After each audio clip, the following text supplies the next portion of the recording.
Bhaskar logy में स्वागत है आप सभी का। आज से मैं वीडियो का एक सीरीज लेकर आया हूँ। हम टॉपिक वाइज मैथ्स को क्लियर करते चलेंगे। सभी लेवल के प्रश्न मैं आपके साथ हल करने वाला हूँ। ये वीडियोस अलग अलग पार्ट्स में आएंगे क्योंकि एक साथ वीडियो काफ़ी लंबी हो जाएगी। तो हम चैप्टर्स को पूरा करते हुए ही आगे बढ़ने वाले हैं। वीडियो पूरा देखें, आप स्वयं अनुमान लगा पाएंगे कि आपको बेस्ट मिल रहा है सबसे आसान तकनीक से। बस धीरज के साथ आप मेरे साथ चलते रहें। देखिए, यदि मैं आपसे ये कहूँ कि 1 से 5 तक की संख्याओं का औसत निकालें। 1, 2, 3, 4, 5। तो आप क्या करेंगे? 5 संख्याओं को आपस में आप जोड़ देंगे और उसको 5 से भाग कर देंगे। क्यों? क्योंकि 5 संख्या है, 1, 2, 3, 4, 5। तो इनका जोड़ करेंगे तो आपके पास कितना आएगा? 15। और आप उसे 5 से भाग कर देंगे तो आपके पास कितना आ गया? औसत 5 दिया 15।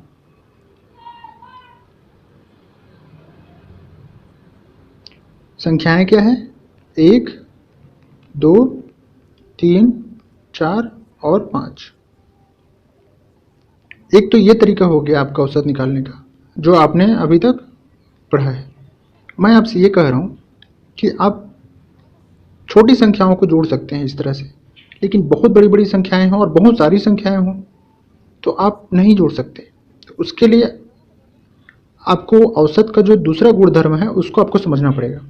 देखिए, हमारे पास क्या आया था? औसत 3। इसे हम साइड में रख लेते हैं। यदि मैं ये करूं कि पहली संख्या और अंतिम संख्या दोनों को जोड़ दूं, 5 और 1 6, और इसको मैं आधा कर दूं तो भी हमारे पास आंसर क्या आता है? 3। यही औसत का बेसिक गुणधर्म है। जब बड़ी संख्याएं दी हुई हो, हजारों में दी हुई हो, या बहुत सारी संख्याएं 100, 200, 500, 1000, 2000 संख्याएं दी हुई हो, तो आपको उन संख्याओं को जोड़ पाना संभव नहीं होता है। ऐसे परिस्थितियों में आपको पहली संख्या और अंतिम संख्या के बारे में बस जानकारी होना जरूरी है और आप औसत बहुत आसानी से निकाल सकते हैं। कैसे?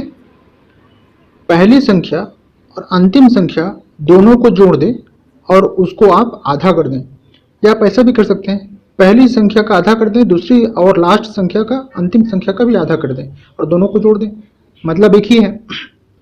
तो इस प्रकार से आप औसत इस विधि से भी निकाल सकते हैं। और इसी मेथड से संबंधित सवाल, हम सारे सवाल हल करने वाले हैं। उन सवालों को जिसको अभी तक आप बहुत से कंफ्यूजन पैदा करने वाले फार्मूले को रट रट के बैठे हुए हैं, सबका कोई प्रयोग नहीं है, क्योंकि सभी एक विशेष कंडीशन में ही यूज होते हैं। और जैसे ही क्वेश्चन का भाषा, लैंग्वेज चेंज होता है, शॉर्टकट आपके फार्मूले जो हैं यूजलेस हो जाते हैं। और आपको पता है एग्जाम हॉल का जो टेंशन होता है उसमें का पढ़ा पड़ता है तो आपको 9 का पढ़ा आ जाता है। इस प्रेशर में ये फार्मूले n के साथ 2 है, n के साथ बटा है, कि एक साथ एक जोड़ा है या 2 जोड़ा है, या उसका भागित है या गुणा है, इस प्रकार के बहुत सारे प्रश्न आपके दिमाग में आते हैं, कन्फ्यूजन जो पैदा करते हैं, और आप रटा रोटाया चीज़ को भूल जाते हैं। रटने का यही एक बीमारी है। न केवल औसत का एक चैप्टर कंप्लीट करेंगे बल्कि उसी से रिलेटेड नंबर सिस्टम का भी एक चैप्टर कंप्लीट करने वाले हैं, और एक और जटिल प्रश्न देखने वाले हैं नंबर सिस्टम का ही, और दोनों इसी से डायरेक्ट रिलेटेड है। लेकिन यदि आपको उसको ठीक से नहीं समझाया गया हो तो आपको उसके लिए फिर से आपको फार्मूले रटने पड़ेंगे, और जाहिर सी बात है एग्जाम हॉल में आप भूल ही जाएंगे। ये सबके साथ होता है। देखिए, अब हम प्रश्न पे आ गए हैं। आपने जो अभी तक सीखा उसी को हमको सारे प्रश्नों में अप्लाई करना है। लेकिन सबसे इम्पोर्टेंट है इसमें कि आप प्रश्नों की जो भाषा है उसे आपको समझना जरूरी है कि प्रश्न क्या कह रहा है। इस प्रश्न में ये कह रहा है कि 1 से लेकर 99 तक की सभी संख्याओं का औसत निकालना है। तो प्रश्न के अनुसार ये कह रहा है कि 1, 2, 3, 4 ऐसा करके कहाँ तक है? 99 तक है।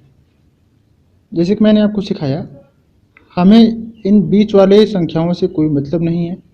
हमें क्या करना है, पहली संख्या और अंतिम संख्या दोनों को जोड़ देना है।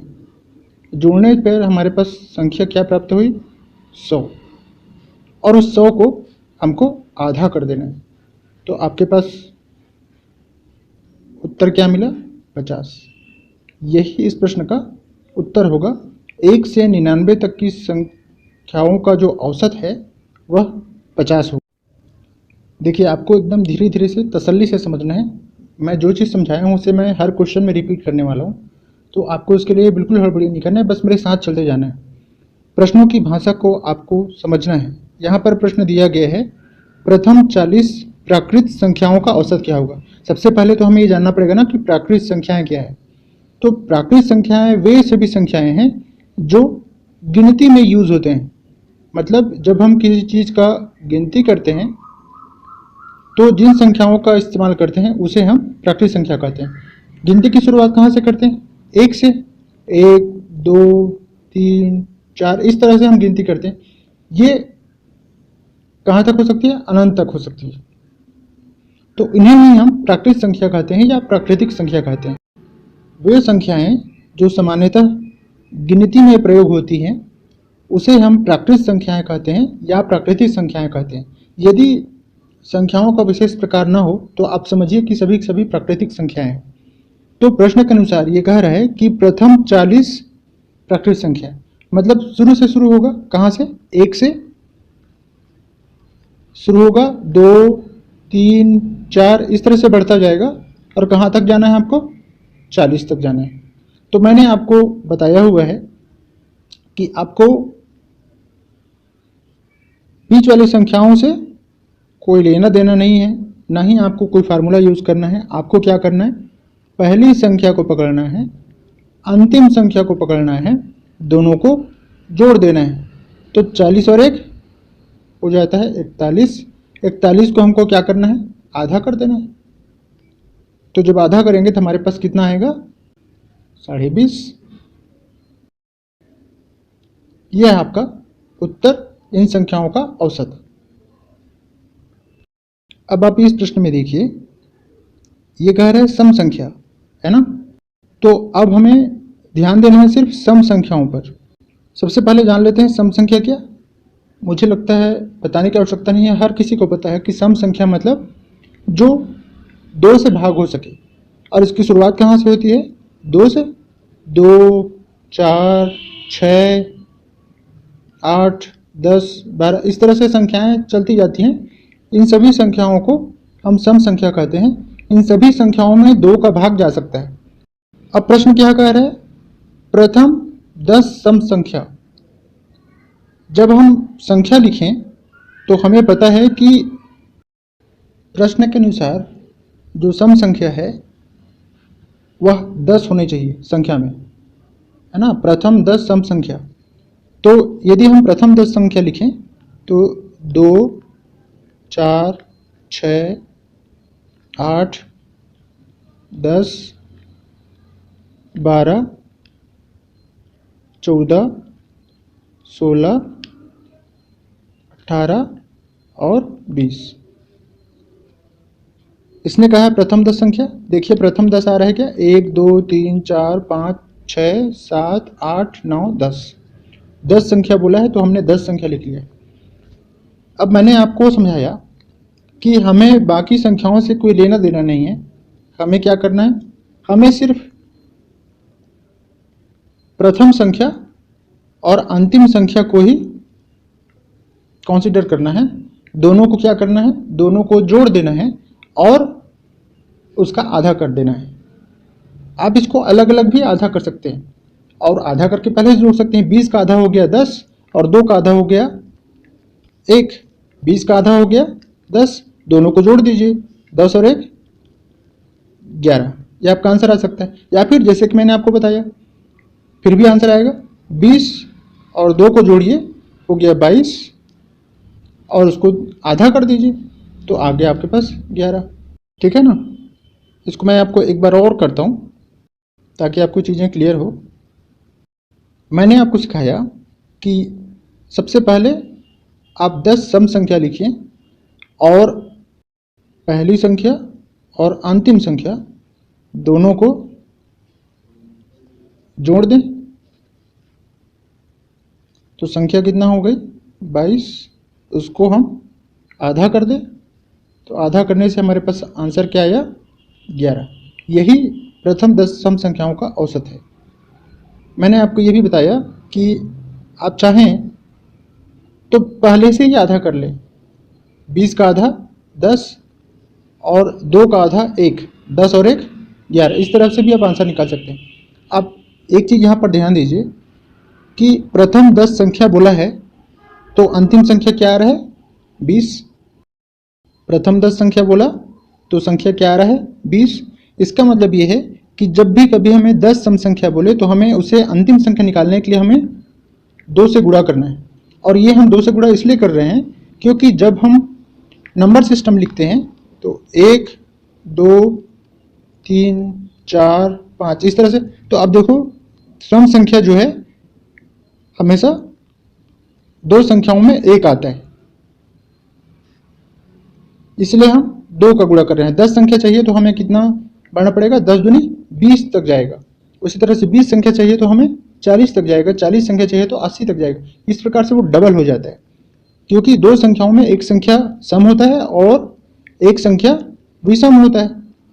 तो इसीलिए हमें 10 सम संख्या बोले तो हमें उसका 2 गुणा कर देना है।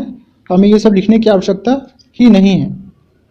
हम सीधा क्या कर सकते हैं, प्रथम 10 बोले तो शुरुआत हमको 2 से करना है और 10 दूनी। अब इस प्रश्न में देखिए क्या कह रहे हैं, 1 से 50 तक संख्या है और सभी हमें सम संख्या लेना है। मैंने आपको बताया आप तसल्ली से प्रश्न को पढ़िए, प्रश्न की भाषा को पढ़िए। 1 से 50 तक जब भी तक वर्ड आए इस प्रकार की संख्या में तो आप ऐसा निशान लगा दीजिए तक, क्योंकि आपको ये चीज़ ध्यान रहे कि आपको 50 संख्या से आगे नहीं बढ़ना है। मतलब संख्या जो 50 है अंक उससे आगे नहीं बढ़ना है। तो 50 अंक के आने तक जितनी भी सम संख्या है उन्हीं संख्याओं का आपको औसत निकालने को दिया गया है।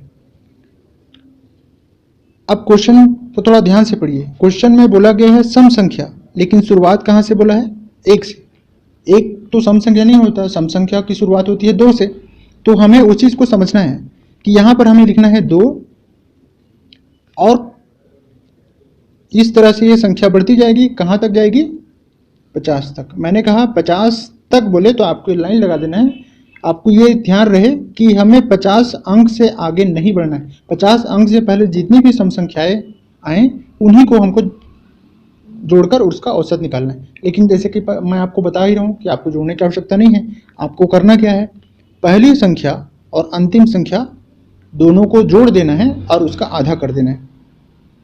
आप इसको देखो बिना लिखे ही लिखने की आवश्यकता नहीं, आप प्रश्न में ही कर सकते हैं। 50 का आधा और 2 का आधा कर लीजिए, दोनों का आपस में जोड़ दीजिए, आपका आंसर आ जाएगा। 50 का आधा 25 और 2 का आधा 1, 25 और 1 26। इसका आंसर 26 आ गया है ना। फिर से एक बार बता देता हूँ, दोनों को आप जोड़ दीजिए जैसे पहले आप कर रहे थे।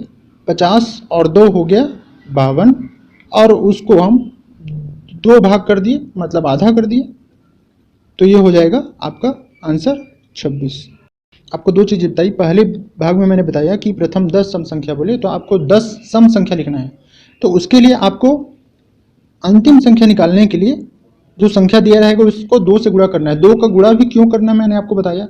2 संख्याओं में एक संख्या सम होता है, एक विषम होता है गिनती में। तो इसीलिए 10 ज्ञात करने के लिए हमें उसे 2 गुना करना पड़ेगा, मतलब 20 करना पड़ेगा। तो अंतिम संख्या हमको वैसे ही निकालना है। लेकिन अभी जो हमने प्रश्न सॉल्व किया उसमें आप देखिए 50 तक बोला है, मतलब 50 अंक से पहले आने वाले सभी संख्याओं को। तो आपको इसमें 2 गुना नहीं करना है, 50 तक ही लिखना है। ये भी ध्यान रखना है कि शुरुआत कहाँ से हो रही है, अंत कहाँ से हो रही है, और वो शुरुआत और अंत दोनों सम संख्या होनी चाहिए। यदि नहीं है तो आपको सिर्फ सम संख्या लेना है, ठीक है। तो यहाँ पर भले ही 1 दिया हो लेकिन मैंने लिया है 2, क्योंकि क्वेश्चन में दिया है सम संख्या। तो सम संख्या से शुरुआत करके मैं कहाँ तक गया 50 तक, और 50 अंतिम संख्या और शुरुआत 2 दोनों को मैंने जोड़ दिया और उसका आधा कर दिया। आपका आंसर आपके हाथ में। यदि आपको क्लास अच्छा लग रहा है तो आप चैनल सब्सक्राइब कर लीजिए क्योंकि अगला पार्ट इसका जल्द आने वाला है। और जैसे कि मैंने पहले कहा, ये सीरीज़ बंद नहीं होगा हम जब तक चैप्टर्स को कंप्लीट ना कर लें। इस प्रकार की सीरीज़ मैथ्स के लगातार आएंगे अभी। तो यदि आप नए हैं तो सब्सक्राइब कर लें और शेयर जरूर करें। जैसे हमने अभी सम संख्याओं का औसत निकाला, ठीक उसी प्रारूप में विषम संख्याओं का भी औसत निकालने को आ सकता है। तो पहला वाला जो प्रश्न है वह सम संख्या का जो प्रश्न है ठीक इसी का है, उसमें बस दिया हुआ है विषम संख्या। तो प्रथम 10 विषम संख्या लिखना है। विषम संख्या का भी आधारभूत तथ्य वही है जो सम संख्या का है। मतलब आपको अंतिम संख्या निकालने के लिए 2 से गुणा करना है। और 2 से गुणा क्यों करना है? क्योंकि यहाँ भी आप देखेंगे जब गिनती लिखते हैं तो 1 2 3 4 5, आप देखेंगे विषम संख्या भी हर 2 के अंतर में आ रहा है। मतलब आपको यदि 10 चाहिए तो आपको उसे 2 से गुणा करना पड़ेगा, मतलब डबल करना पड़ेगा। तो हम 10 का डबल कर दिए क्या? 20। और विषम संख्या इसकी शुरुआत कहाँ से होगी? 1 से। तो प्रश्न क्या कह रहा है? 1 3 5 7 ऐसे करके चलेगी और कहाँ तक जाएगी? 20। लेकिन हम ये देख रहे हैं कि हमको तो विषम संख्या दिया गया है लेकिन अंतिम संख्या 20 आ रहा है। तो हमें क्या करना है? 20 को कंसीडर नहीं करना है, हमें क्या लिखना है? 19। क्योंकि 20 संख्या एक सम संख्या है और हमें 20 तक और हमें 10 विषम संख्या लेना है। तो उससे पहले जो विषम संख्या आएगा वो है 19। तो हमारा अंतिम संख्या क्या हुआ? 19 आया। और प्रथम संख्या क्या हुआ? 1, क्योंकि विषम संख्या है, विषम संख्या की शुरुआत 1 से होती है। तो हम क्या करेंगे? 19 और 1 को जोड़ देंगे, आ जाएगा 20 और उसका हम आधा कर देंगे तो हमारे पास आंसर क्या आएगा? 10। जो n वाला फार्मूला जो बच्चे याद कर चुके हैं उनको याद आ रहा होगा, यार ये तो एकदम सरल है, इसमें कुछ करना ही नहीं है। जो संख्या दिया रहता है वही हमको लिखना होता है। जैसे 10 विषम संख्या बोला है तो इसका आंसर 10 ही होगा। इसका फार्मूला होता है n। ये सही है, आसान है,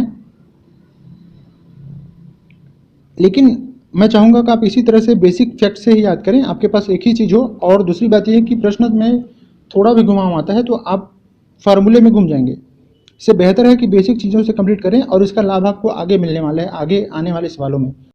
फिर से एक बार मैं फटाक से आपको रिवीजन कर देता हूँ आपके लिए।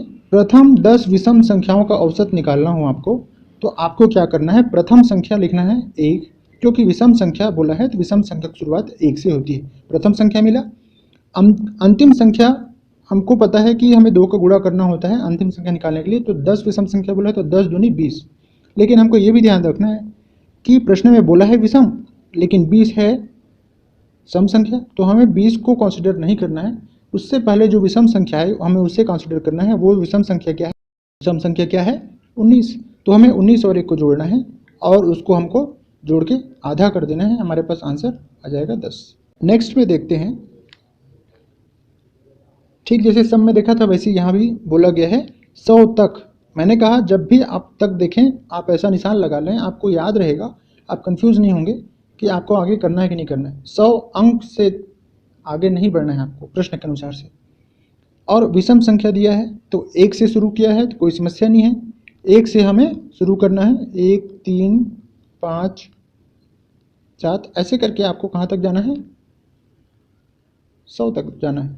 लेकिन आप ध्यान दीजिए, क्वेश्चन में हमको बोला गया है विषम, लेकिन हमारा अंतिम संख्या आ रहा है 100, तो हम इसे कंसिडर नहीं करेंगे। हम क्या करेंगे? 100 से पहले एक संख्या लेंगे 99, क्योंकि 99 100 तक बोला ना, तो 100 तक बीच में जितने भी विषम संख्याएं हैं तो लास्ट विषम संख्या क्या आएगा? 99। एक कम कर देंगे तो हम जो अभी तक सीखे हैं उसी को फॉलो करने वाले हैं। पहली संख्या उठाए, अंतिम संख्या उठाए, दोनों को आपस में जोड़ दिया, आया आंसर 100 और उसको हमने आधा कर दिया। तुम्हारे पास आंसर क्या आ जाएगा? 50। इस प्रश्न में दिया गया है प्रथम 20 पूर्ण संख्या। सबसे पहले ये तो जान ले कि पूर्ण संख्या है क्या। देखिए अभी हमने पढ़ा है कि प्राकृतिक संख्या या नॉर्मल संख्या क्या होती है? 1 2 3 4 ऐसे कहाँ तक? अनंत तक। मतलब जो संख्याएं गिनती में इस्तेमाल होती हैं, लेकिन गणित में ये संख्या, गणित के अनुसार ये पूर्ण नहीं है। गणित के अनुसार पूर्ण संख्या वो संख्या है जिसकी शुरुआत शून्य से होती है। जब तक शून्य न लगे तब तक वो संख्या पूर्ण नहीं, तो ये संख्या पूर्ण संख्या कहलाती है। कहने का मतलब ये है कि पूर्ण संख्या जब प्राकृतिक संख्याओं में शून्य भी ऐड कर दिया जाए या ऐसी संख्या जिसकी शुरुआत शून्य से हो, उसे हम पूर्ण संख्या कहते हैं। तो अब प्रथम पूर्ण संख्याओं का औसत निकालना है हमको। तो इस गिनती की शुरुआत कहाँ से होगी? गणित के अनुसार शून्य से होगी। तो प्रथम संख्या क्या हुई? शून्य। और उसके बाद फिर हम बढ़ते चलेंगे, 1 2 3 ऐसे करके बढ़ते चलेंगे। कहाँ तक चलेंगे? प्रथम 20 बोला है ना, तो हमें 19 तक बढ़ना है। क्यों 19 तक बढ़ना है?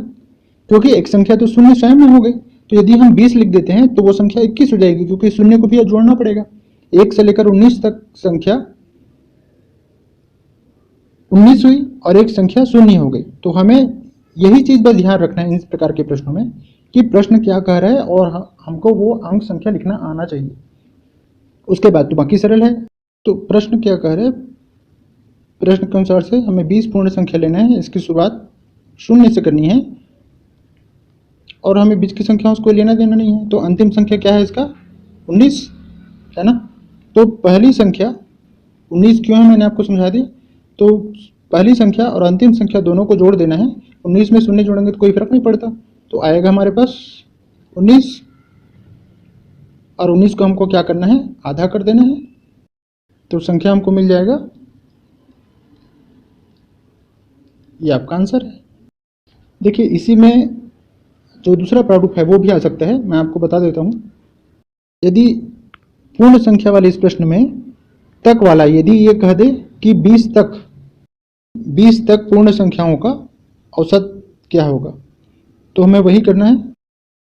तो पूर्ण संख्या की शुरुआत कहाँ हुई? शून्य से। और हमको कहाँ तक बढ़ना है? 20 तक, क्योंकि तक बोला है ना। यहाँ पर हमको संख्या लेना है 20, ऑलरेडी एक पूर्ण संख्या है, तो 20 तक हमको लेना है और हमें उसे जोड़ देना है। 20 और शून्य से कोई फर्क नहीं पड़ता है जोड़ने से, तो 20 का 20 आ जाएगा और उसको आधा कर देना है, तो हमारे पास आ जाएगा आंसर 10। अब देखें प्रश्न में क्या कह रहे हैं। 4 का प्रथम 5 गुणांक बोला है। गुणांक का मतलब होता है गुना, और गुना का मतलब होता है पहाड़ा। आपको समझ में आना चाहिए। गुणांक का मतलब होता है उसका आपको पहाड़ा पढ़ना है। किसका? 4 का। कितने बार पहाड़ा पढ़ना है? 5 बार। तो 4 का पहाड़ा 5 बार पढ़ें।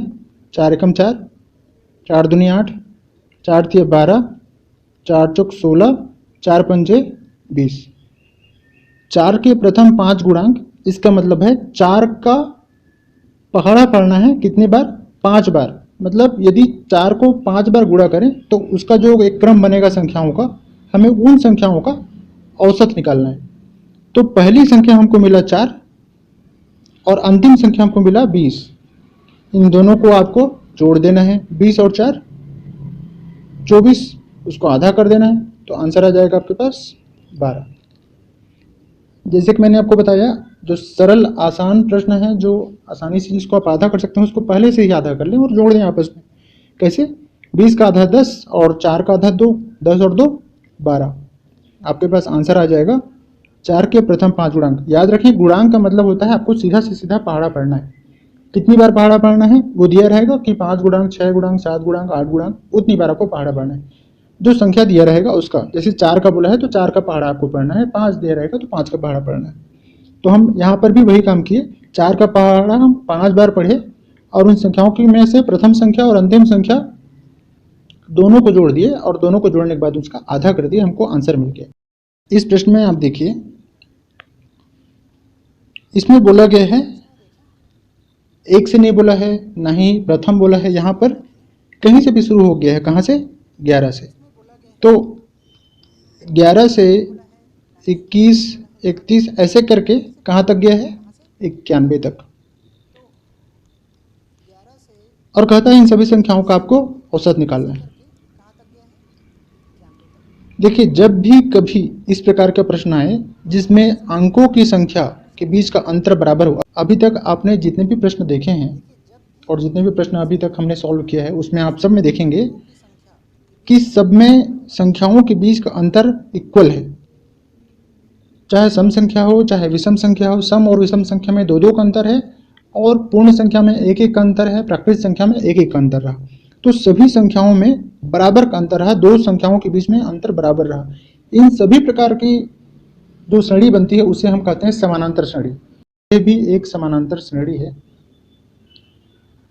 चाहे संख्याएं शुरू से शुरू हो या कहीं से भी शुरू हो, यदि उन संख्याओं के बीच का अंतर बराबर हो, जैसे कि यहाँ देखेंगे हम 10-10 का अंतर है, तो सभी जगह वही चीज अप्लाई होगा जो हमने अभी सीखा। मतलब वही कि पहली संख्या और अंतिम संख्या दोनों को आपस में जोड़ दें और जोड़ने के बाद जो आए उसको आप आधा कर दें, तो उसका औसत निकल सकता है।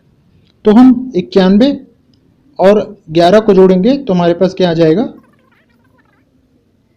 102। 102 को आधा कर दें तो आंसर आ जाएगा आपके पास 51।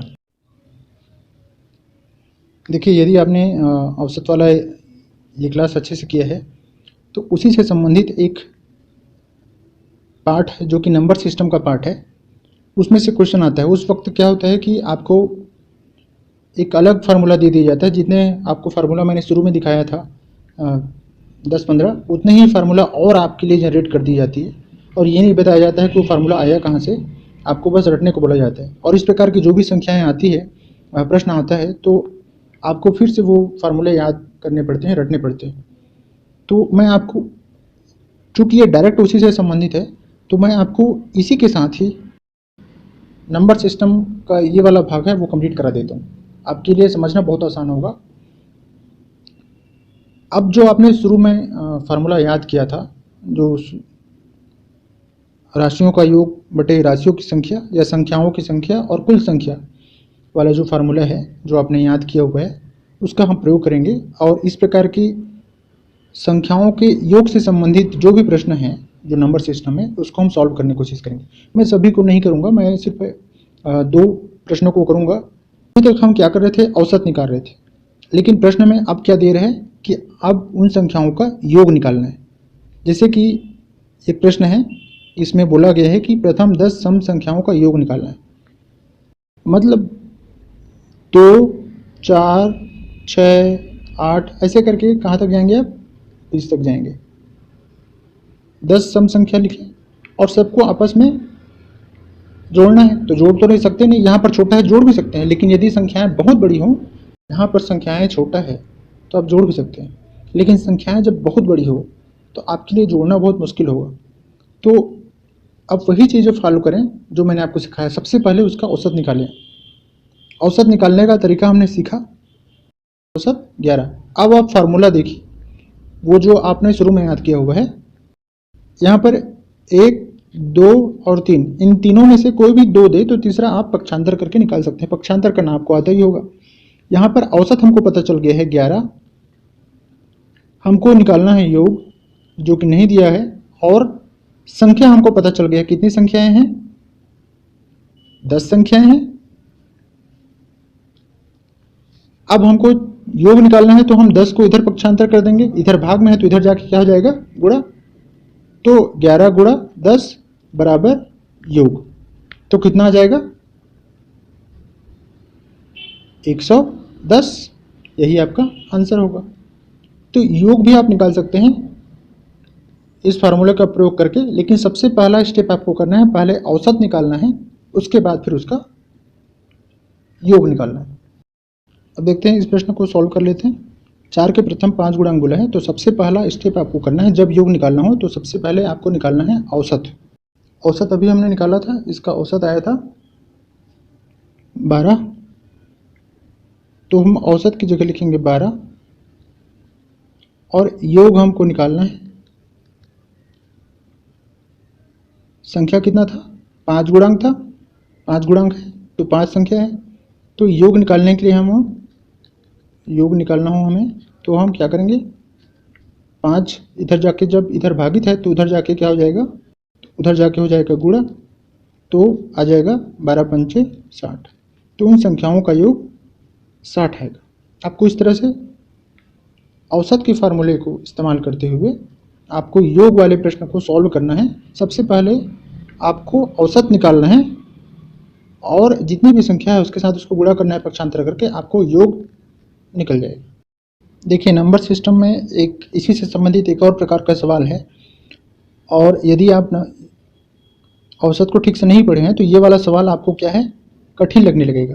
लेकिन चूंकि आप औसत को बेसिक से समझ के पढ़े हैं तो ये सवाल आपके लिए बहुत आसान हो जाएगा। इसमें क्या दिया हुआ है, एक समानांतर श्रेणी दिया हुआ है। समानांतर श्रेणी के मतलब मैंने आपको बता दिया कि आपको वही चीज़ इस्तेमाल करना है जो मैंने आपको सिखाया।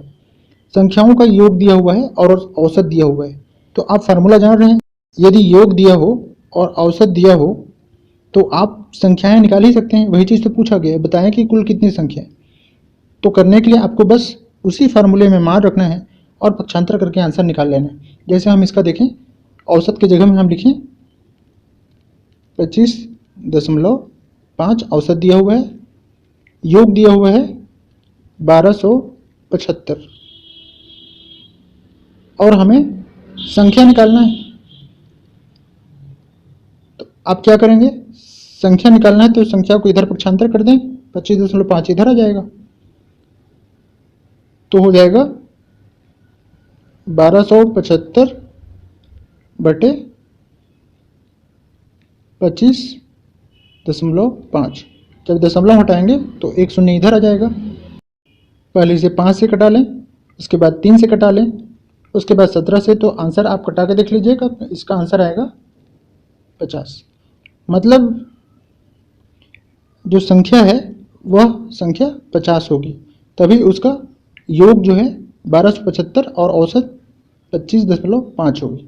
इसको आप सॉल्व करके देख लें। इस प्रकार के बहुत सारे सवाल आप सॉल्व करके देख सकते हैं, आपको आंसर एग्जैक्ट वही आएगा जो आपको चाहिए। तो आज की क्लास में इतना ही। हम अगले क्लास में औसत का नेक्स्ट जो पार्ट है वो लेके आएंगे। उसमें आप देखेंगे कि बहुत ही आसान तरीके से बड़े क्वेश्चन को बिना लिखे ही मैं आपको सॉल्व करना सिखाऊंगा। तो ये वीडियोस जल्द आने वाले हैं, 1-2 दिनों के अंदर। तो आप चैनल सब्सक्राइब कर लें यदि नहीं किए हैं, और पूरा देखने के लिए आपका बहुत बहुत धन्यवाद। Thank you very much. मिलते हैं नेक्स्ट वीडियो में।